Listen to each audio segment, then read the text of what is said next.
ना जब फल मिलेगा तब यही चीख चीख के कहेगा कि प्रभु हमें बख्श दो। भगवान कहेंगे तब तू कहां गया था जब मैंने तुझे कर्म करने की स्वतंत्रता दी। बहुत से लोगों के मन में प्रश्न आते हैं कि देखो जी, एक सामने वाला व्यक्ति, हम उदाहरण देखते, खूब पाप करता फिर भी मौज में। पर भैया मौज किसको कहते हो आप? ये चंद 2-4 दिनों की मौज। 2-4 दिन बढ़िया गाड़ी में घूम रहा तो आपको लगता मौज में? ये मजा नहीं, ये सजा है। एक दिन इसको इसका भुगतान करना पड़ेगा। कोई नहीं बच सकता इस दुनिया में। पिछले जन्म के थोड़े बहुत जो संचित कर्म है आज उसे भुगत रहा है। आप कहो नहीं जी ये तो गलत है भगवान का हिसाब, आज का फल आज ही मिलना चाहिए। नहीं, वो आज बीज बोते हैं तो 6 महीने बाद, साल भर बाद उसका फल मिलता है। वैसे ही ठाकुर जी चुपचाप सब देख रहे हैं, तू करता चल, अच्छा बुरा हिसाब हम देंगे फिर। इसलिए कर्म करने में सावधान रहिए। इस दुनिया में किसी भी आदमी को ना, किसी भी ग्रह नक्षत्र किसी से डरना नहीं चाहिए, ऐसा मेरा मानना है। किसी और को कोई माने न माने, सबकी अपनी मर्जी। किसी से नहीं डरना चाहिए। डरो तो बस अपने खुद के कर्मों से डरो। मैं कुछ ऐसा ना कर दूं जिससे अपने ही जीवन को मैं अंधकार की ओर ले जाऊं। अपने कर्मों से डरो। बाकी डर के तुम कितना भी घर बदल लो। कई लोग होते हैं ना, ये घर, इस घर में कुछ है, इस घर में कुछ है, यहां जब से आए हम झगड़ा हो रहा है। घर बदल लिया फिर भी झगड़ा खत्म नहीं हुआ। गाड़ी में कुछ है, गाड़ी बदलो। गाड़ी बदली, मोहल्ला बदला, शहर बदला, देश बदला, रिश्तेदार बदले, दोस्त बदले, सब कुछ बदला, पर फिर भी वैसा वैसा रहा। क्योंकि सब कुछ बदला पर बस अपना स्वभाव नहीं बदला। और जब अपना ही स्वभाव नहीं बदला तो दुनिया बदल लो, ब्रह्मांड बदल लो, रहोगे वैसे की वैसे। पापी को भेज दो नरक में जाकर, पुण्यात्मा को भेज दो नरक में जाके भी कृष्ण कृष्ण कहेगा। पापी को स्वर्ग में भेज दो, वहां जाके भी पाप करेगा। पापी को स्वर्ग में भेज दो, वहां भी पाप करेगा। पुण्यात्मा को नरक में, वहां भी कृष्ण कृष्ण बोलेगा। और मारवाड़ी को कहीं भी भेज लो, वहां धंधा ही करेगा। है कि नहीं? कहीं भी भेज दो, धरती किसी कोने पे धंधा।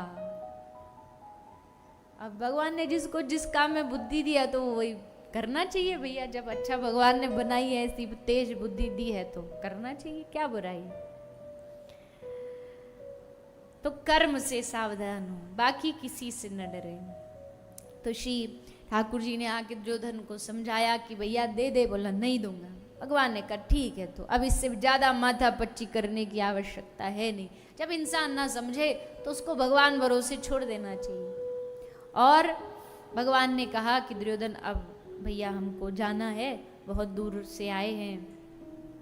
दुर्योधन बोला ऐसे कैसे चले जाओगे? अरे हमने आपके लिए व्यवस्था करी है, हमने आपके लिए खाना बनाया है, व्यंजन बनवाए हैं, मिठाइयाँ मिष्ठान पकवान बनाए, खा के जाओ। भगवान बड़ी जोर से हंसे। अरे बाबरे, तू जानता हम किसके घर खाते हैं? किसके घर खाते हो आप? जो आपको न्योता देता उसके घर आ जाते होगे खाने? बोले नहीं। दुनिया में व्यक्ति अभाव में या प्रभाव में खाता है। किसी के घर में अभाव में तो किसी के घर जाके खा लिया, आज भंडारे में खा लिया, आज दावत में खा लिया, आज किसी शादी में खा लिया।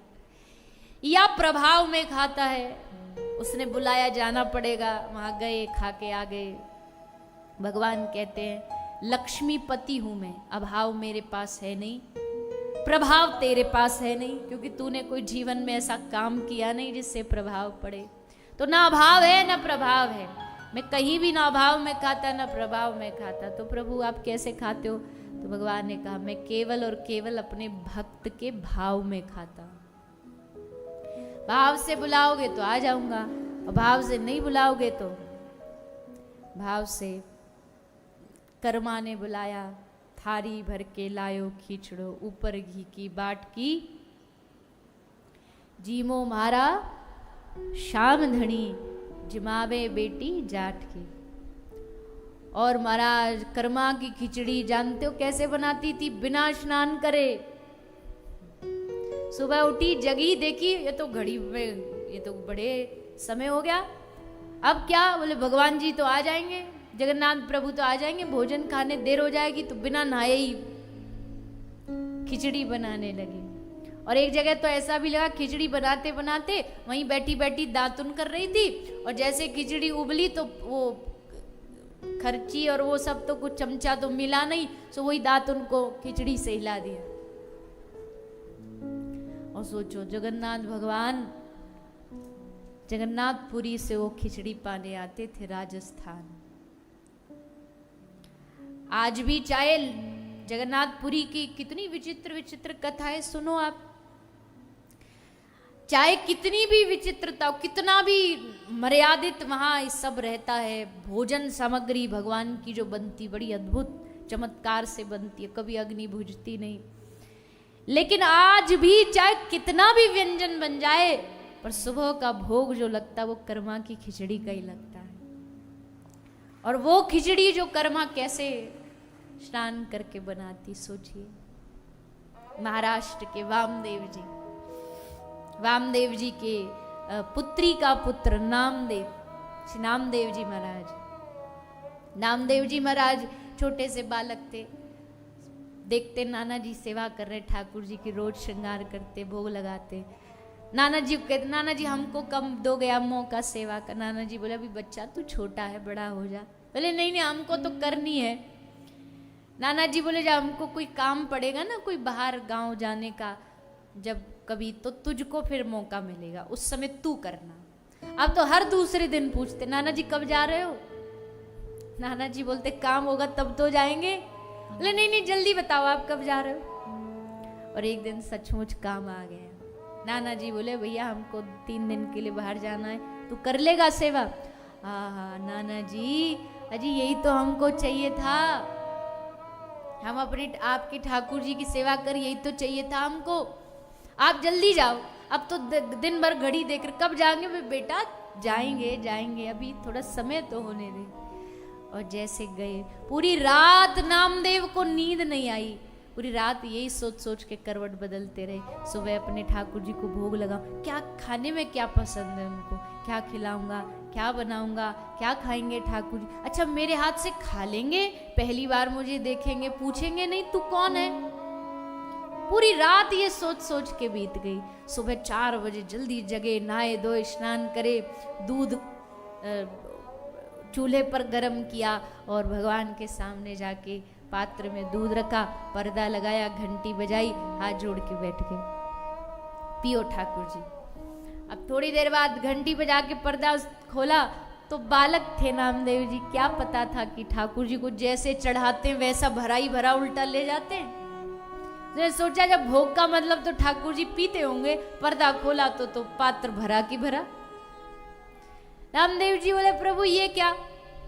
अच्छा अभी लगता हमसे दोस्ती नहीं हुई ना, जानते नहीं हो। देखो हमारा नाम है नामदेव, हम उनके नाती हैं जो अभी अभी आपकी सेवा करते थे, हमारे नाना जी काम से गए हैं तो हमको सेवा दे गए। अच्छा आपको दूध पसंद नहीं आ रहा? अच्छा इसमें रुको हम मीठा डाल के लाते हैं। सो मीठा डाल के लाए, भोग लगाए, पर्दा लगाए, घंटी बजाई, थोड़ी देर बाद घंटी खोली, फिर वैसा कि वैसा। अब तो खूब रोए कि हमारी सेवा इनको पसंद नहीं आ रही। कल दूसरे दिन जगे, आज 1 घंटा दूध को गर्म किया कि शायद कल वाला पसंद नहीं आया होगा, मेवा डाला, केसर डाला, आज तो पिएंगे। आज भोग लगाया, वैसा कि वैसा। 3 दिन हो गए। नामदेव ने कहा अगर तुम नहीं पाओगे तो हम भी नहीं पाएंगे, हम भी भूखे रहेंगे। 3 दिन तक लगातार भूखे प्यासे नामदेव जी। और तीसरे दिन जब देखा ना कि ऐसे नहीं सुनने वाला, तो भगवान के सामने लेकर के चाकू गर्दन पे रख लिया। ये प्रभु अब हम नहीं जिएंगे, हमारे जीवन का कोई लाभ ही नहीं बचा। बताओ हम आपको ही सेवा सुख नहीं दे पा रहे तो क्या लाभ रहा इस जीवन का? हम इस दुनिया को छोड़ करके, या तो आज आप भोग आरोगो, नहीं तो हम प्राण त्याग देंगे। और चाकू देख करके ठाकुर जी डर गए। भगवान को डर लग गया कि भगत कहीं कुछ गड़बड़ ना कर दे, सो डर के मारे उठाया बर्तन और जल्दी जल्दी गटगट सारा दूध पी गए, पात्र खाली। आज नामदेव के मन की तसल्ली भई, हाँ दूध पी लिया, अब इनको हमारा थोड़ा भाने लगा है, अब तो रोज आते रोज पिलाते रोज आते। तो ठाकुर जी रोज पीने लगे। नाना जी आए काम करके गांव बाहर से, बेटा सेवा कैसी चली? बोलो नाना जी बड़ी टिप टॉप सेवा चल रही है, आते रोज दूध पी के जाते। नाना जी बोले बालक है, हमको तो लगता है इसको खुद को भूख लगती और जाके वहां पियाता खुद दूध और कह रहा भगवान पी जाते। तो बोले हमारे सामने पिला के दिखा। बोले चलो। पकड़ा नाना जी का, लेके आ गए नामदेव जी। भोग के लिए पर्दा लगाया, घंटी बजाई और जैसे पर्दा खोला भरा की भरा दूध। अब तो महाराज नाना जी बोले बेटा देखो झूठ नहीं बोलना चाहिए, झूठ बोलना पाप होता है, भूख लगती है तो तुम पी लिया करो कह के। बोले नहीं नाना जी हम कह रहे हैं ये पीते हैं। और भगवान को जाके बड़ी गुस्से में बोले कि आज जब हमारी परीक्षा की बारी आई तो तुम बैठ गए, आज पी नहीं रहे, पियो ना दूध। नाना जी देखो बैठे हैं। तो ठाकुर जी बोले अरे बावरे मूर्ति कहीं दूध पीती है? तो नामदेव बोला मूर्ति दूध नहीं पीती तो मूर्ति बोलती भी नहीं है। तुम बोल रहे हो, अगर बोल सकते हो तो पी भी सकते हो, क्या इतने दिन तुमने पिया नहीं? पर बेटा सबके आगे नहीं पी सकते, देखो सबका भाव अलग अलग है। नहीं नहीं प्रभु, अगर मेरी भक्ति की लाज रखनी तो आपको नाना जी के सामने दूध तो पीना पड़ेगा। तो जैसे भक्त ने आवाहन किया तो भगवान तुरंत दूध पी गए। नाना ने जैसे देखा बर्तन खाली, वामदेव जी नामदेव के चरणों में गिर गए। आज से तू मेरा गुरु, मैं तेरा चेला। आज तूने वो किया जो मैं कभी सपने में भी नहीं सोच सकता। भगवान की मूर्ति, भगवान की मूर्ति क्या दूध पी नहीं सकती?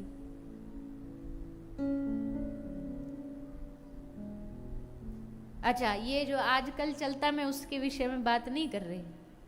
ये जो आजकल वीडियो बना बना के दुनिया में फैलाते रहते, हमारे गोपाल जी पी गए, फलाने पी गए, ऐसा पी गए, वैसा पी गए, ये सब बेकार है, ये सब झंझट है, ये सब मानना भी नहीं।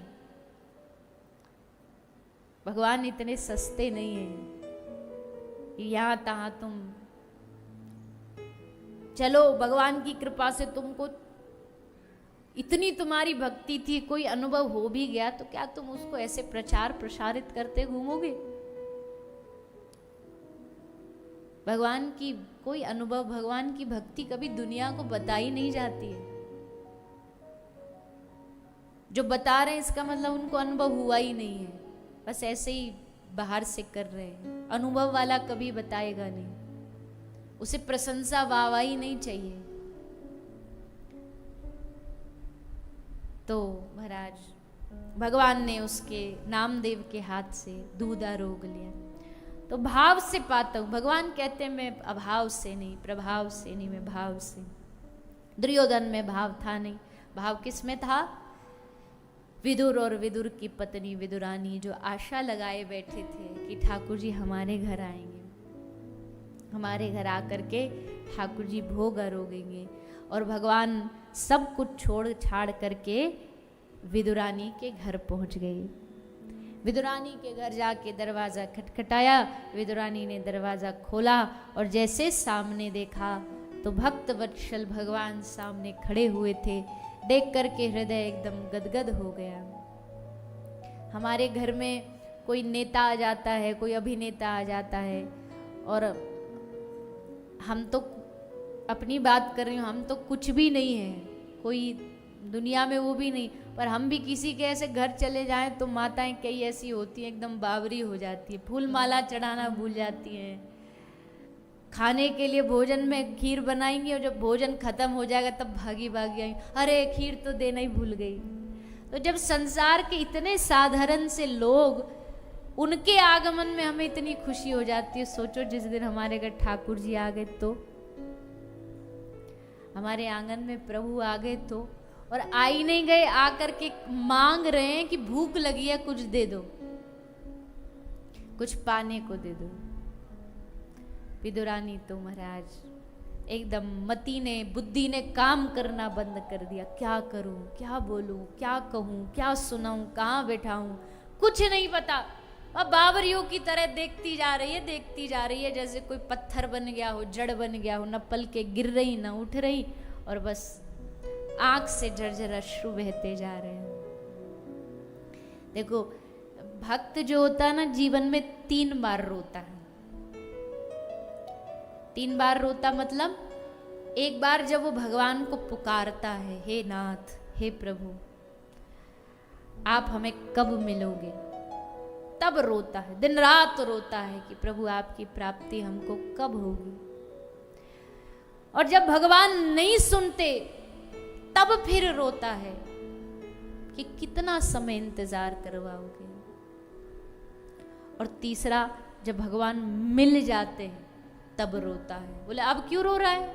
बोले अब इसलिए रो रहा है कि मेरी तो ये हैसियत नहीं थी, मेरे भीतर तो इतना कोई भाव नहीं था, भजन नहीं था कि मुझे आप मिल पाओ, पर आज आपने मुझ पर, अधम पर कृपा कर दी। अपनी दीनता पर और भगवान की करुणा को देख देख रोता है।